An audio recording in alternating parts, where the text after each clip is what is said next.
The scourge of abortion has inflicted a heavy toll on our nation. In the span of 4+ decades, it has killed 61 million unborn babies. The most viable option to ending legal abortion is for the U.S. Supreme Court to partially or fully reverse Roe v. Wade that allowed abortion on demand throughout pregnancy. Today, my guests will share why the Supreme Court is absolutely essential to ending abortion. You'll hear from those in the thick of the battle who are working to save lives. Welcome. I'm Brad Mattis, president of Life Issues Institute. Please stay with us.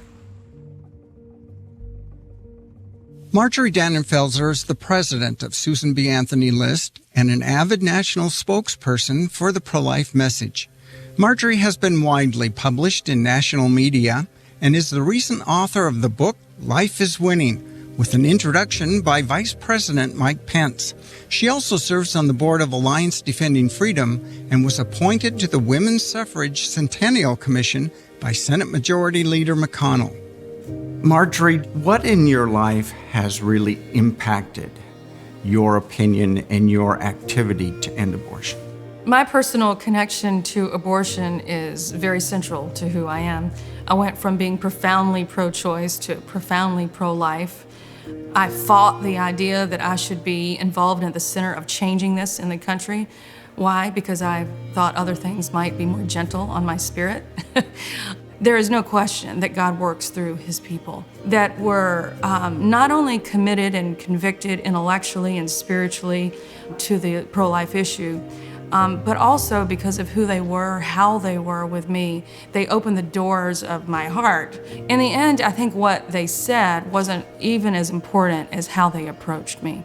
Their kindness, the fact that I respected them, made me question a fundamental premise that I had in my head. And that was, this is my body, this is my choice. You have nothing to say about what goes on in my life, so you can just back off. That was the extent of the intellectual argument that I had. Didn't go very far. It was basically a stop talking now argument, which doesn't really last if you really have that question mark over your head and in your heart. When I allowed those conversations, a question mark really formed in my head and my heart over what is this thing that we're talking about? What is an abortion? What is the object of that act? And the object of that act is human, undeniably. It came down to a question of, if there is a possibility that this is a human being, like us just sitting here right now, and you walk into a dark room with a loaded gun, are you willing to spray bullets in there if you think that maybe there's a human being in that room? Of course, none of us would do that. There are citizens and legislators and governors in so many states hungry to pass laws that will protect children. All they need is the green light for the Supreme Court, who decides to allow states to do that again and to stop being a super legislature. Bob McEwen is the executive director of the Council for National Policy, popularly known as CNP. Bob represented Ohio during 6 terms as a member of the United States Congress and is a walking encyclopedia on all things America. He continues to shape national thinking in his role as a busy international speaker. Bob, can you give us a brief summary, a little history of the role of the Supreme Court as it relates to other branches of government? Well, the purpose of government was designed that people would have a voice. That would be number 1, Article 1, the Constitution. There would be a House of Representatives and a Senate, and they would represent the people. But then there had to be someone to watch over them and to implement it, and that would be the President, Article 2 of the Constitution.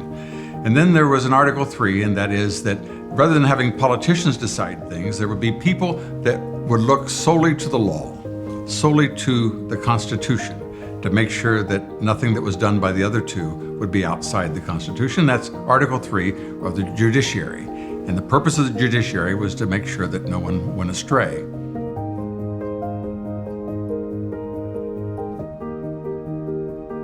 The purpose of the United States government is, number 1, to preserve life. Secondly, to preserve liberty. Now notice the sequence. See, liberty is of precious little value if you're dead. So you have to have life first, then liberty, then sewer systems and overpasses, but the first thing you do is life. And any person running for any public office that's not dedicated to protecting life, just put this in the bank. Any politician that will take innocent life will not hesitate to take your liberty. You've just demonstrated why I have you in this chair.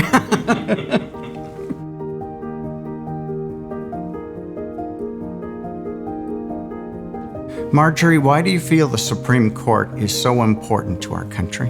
Well, I think everyone knows at this particular moment, Brad, that we're at a time of choosing. And to connect the dots, there is definitely a time of choosing for voters, there's a time of choosing for the Senate and the President, and there'll be a time of choosing for the Supreme Court. And what do I mean by that? What I mean is there are many profound choices coming our way. And without the cooperation of the Supreme Court, the choice for life can't be made. In other words, unless this Supreme Court overturns Roe versus Wade, the law of the land will continue to be abortion on demand up until birth. Every once in a while, we get something around the edges that is helpful and perhaps helps other people who are making the decisions surrounding abortion. Katrina Jackson is a Democrat state senator from Louisiana. Her strong spiritual beliefs guide her decisions in both her professional and personal life. Senator Jackson is known as a tough negotiator and has consistently been on the front line as an advocate for pro-life issues. Because of the pandemic, our interview was facilitated via technology due to her daily interaction with a high-risk family member. Senator, could you briefly describe or explain what your law would have done had it been held constitutional by the Supreme Court? It would have protected women. Just simply put, in the state of Louisiana, my law said that physicians performing abortions would have to have admitting privileges to a local hospital within a 30-mile radius. It would have provided women with a continuity of care when they had complications during the procedure. That's really important in Louisiana because in Louisiana, for years, we've had the ambulatory surgical center law. That means that any other procedure that's done in an outpatient clinic that's not connected to a hospital, that physician has to have admitting privileges if they're in an ambulatory surgical center, which is quite similar to an abortion clinic. And my law would have put abortion clinics in line with that. You definitely went on the radar of the American public when this law made its way up to the Supreme Court. What's it been like being in the limelight on such a controversial issue? So my experience ranged from a lot of people being upset to a lot of people being very happy. And when I say a lot of people, I even mean Democrats that said, listen, I'm glad you're giving us a voice at the table and you are letting America know that there are pro-life Democrats and that this is not a party issue. Now, I had a death threat once. And of course, we had to deal with that. And I'm always concerned about my staff when things like that happen. So it has not been all beautiful, but I will say that it's been worth it because of the babies that are being saved, because this is coming to the forefront. You and some of the state officials made an excellent case before the Supreme Court regarding the health dangers for women going into abortion facilities there in Louisiana. Were you surprised by the Supreme Court's ruling? When the call came through that the Supreme Court had ruled against women's health in our state, it was an extremely disappointing and surprising experience. I was even more surprised when I was able to get over to the Capitol and be briefed on the Supreme Court decision and find out that Justice Roberts, who had sided with the Texas law, sided with those who opposed my law. There are those in the political realm, Senator, that feel that women, blacks, and Democrats should always support abortion. What message do you have for them? What I told someone in a group of people when they asked me that once is this: well, I don't understand what you're asking me, because when you ask me as a woman to support choice, you're asking me to say that someone had a choice on whether or not your life mattered. As far as an African American, I'm insulted. I'm insulted because what we've known for years as advocates, the nation somewhat found out, although I think mainstream media put it up once and ignored it, that Margaret Sanger, one of the founders of Planned Parenthood, was for eugenics. which means that she believed that who she considered to be undesirable should abort. One of those class of people was African Americans. So when you really realize that the largest provider of abortions in the United States was truly formed and founded to make sure African Americans didn't reproduce, and then you tell me that as an African American I should support abortion, and in our African American community, abortion has become modern day genocide.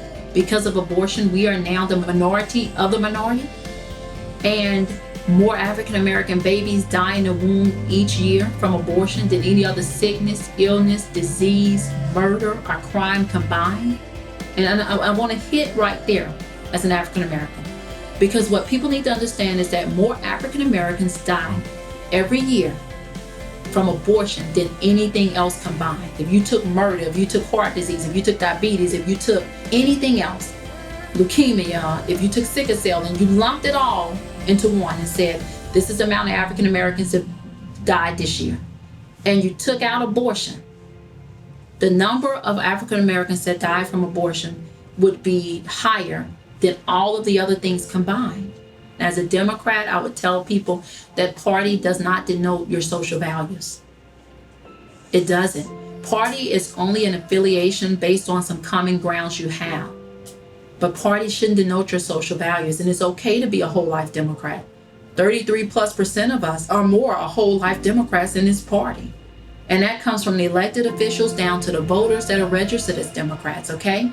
And so it's a misnomer to think that when you join the Democratic Party, you have to be pro-abortion. Bob, what do you make of Chief Justice John Roberts' comments and vote in the Louisiana case, where he made such a big deal about precedents and even voted contrary to a previous ruling just 4 years before? Well, there's a principle called stare decisis, and that is that when the court has spoken, that you should stay within these parameters. And so it means that when a higher court makes a decision, that lower courts can't be making up the case, and it provides for stability. However, in recent years, people say, what does stare decisis mean? I said, that's Latin for, I promised never to read the Constitution.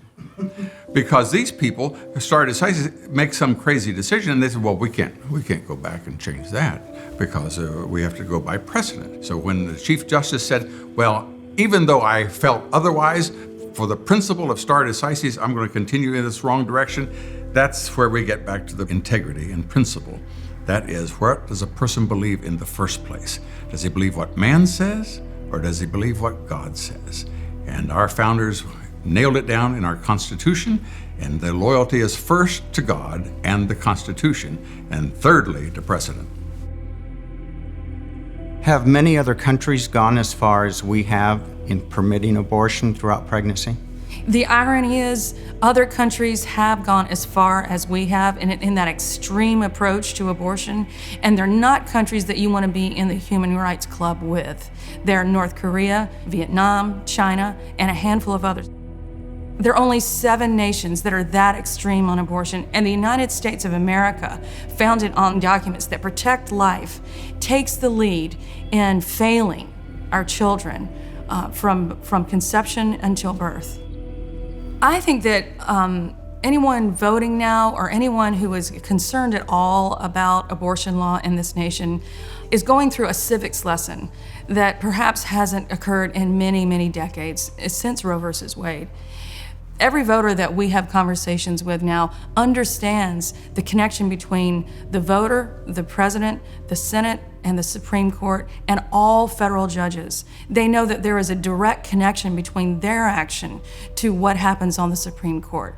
That, I think, is vitally important. And that is a civics lesson that we have lived in the last 2 elections. Well, I think the general public needs to first be aware that the Supreme Court is a lifetime appointment. That when you're appointed by the President of the United States and confirmed by the Senate, it transcends that presidential term in office, that you have a lifetime appointment. It's very important to be engaged with your president and your U.S. senator regarding these Supreme Court confirmations.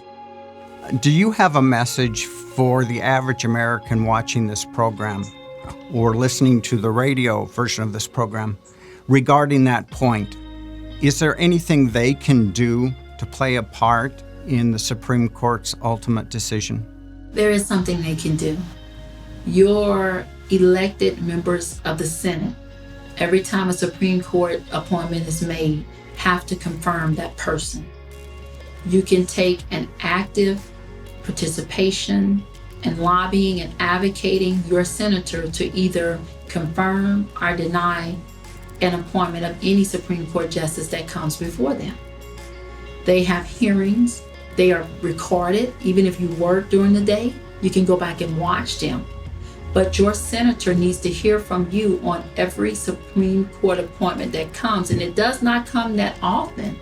So it's not an onerous thing that you would have to do yearly. It doesn't even come yearly.